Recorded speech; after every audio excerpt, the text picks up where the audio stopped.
Joining me now is Mitch Landrieu, the national co-chair for the Harris-Walz 2024 campaign. So good to see you. Thanks very much for being with us. So the battleground state of Pennsylvania was not decisive here. What are the advantages to this ticket? This is being described as the do no harm ticket. Well, of course, Pennsylvania is critical. Michigan, the Midwest states, you know, she had great candidates to pick from. I mean, it tells you about how deep the Democratic bench really is, and all of them are wonderful. But Tim Walz is a great pick. I predict to you that America is going to fall in love with Tim Walz. I mean, just think about who this guy is. I mean, he is from the Midwest. He grew up on a farm. He was a high school teacher. He was a high school coach. His team won the state championship.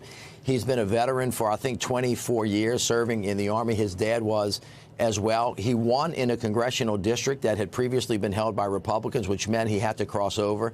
He became a governor of a state and has done an unbelievable job there, making sure that he just has common sense solutions. So this is a real deal guy. He's a regular guy. He's really, really smart, and he brings the credentials. So I think he's going to do very well in all of the battleground states, along with, of course, the vice president as she seeks the presidency. And it being, as I say, a do no harm choice, middle of the road guy, you know, gray-haired, white-haired, a teacher, popular with the unions. So was there a decision? There clearly was a decision not to take any risks. And there were a couple of risks.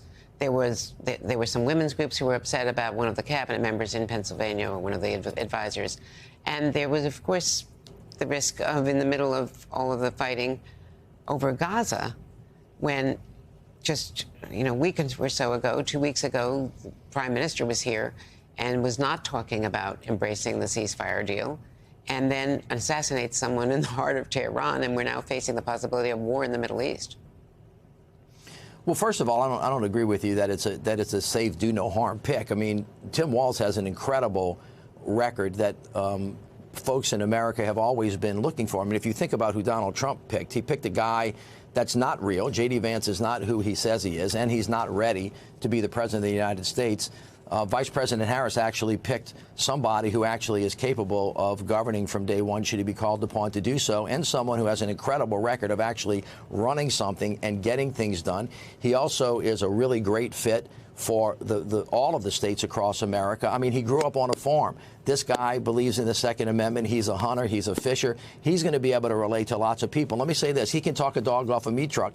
You've seen all of the statements that he's made. He is really, really good. And I think he's going to add great value to the ticket, and I think it's going to be a major plus for us. As far as Israel and anti-Semitism is concerned, let me say this.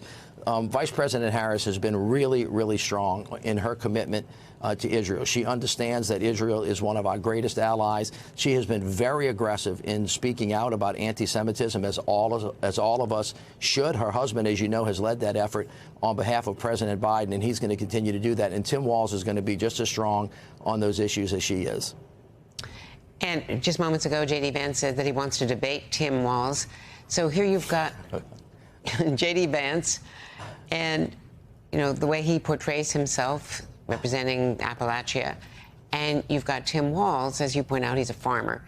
And he was arguably very effective in his debut, really, on national television a couple of weeks ago, where he was talking about, you know, I know rural America, and in rural America, people are kind to each other and they don't attack each other. Was the coining of the phrase weird an important factor here? He was the first person who called Donald Trump, whether you agree or disagree, weird instead of dangerous and a threat to democracy. And it was the kind of put down that the campaign quickly embraced. Correct. He speaks in plain English that people really understand, that relate. It is, in fact, true that Donald Trump and J.D. Vance are really weird.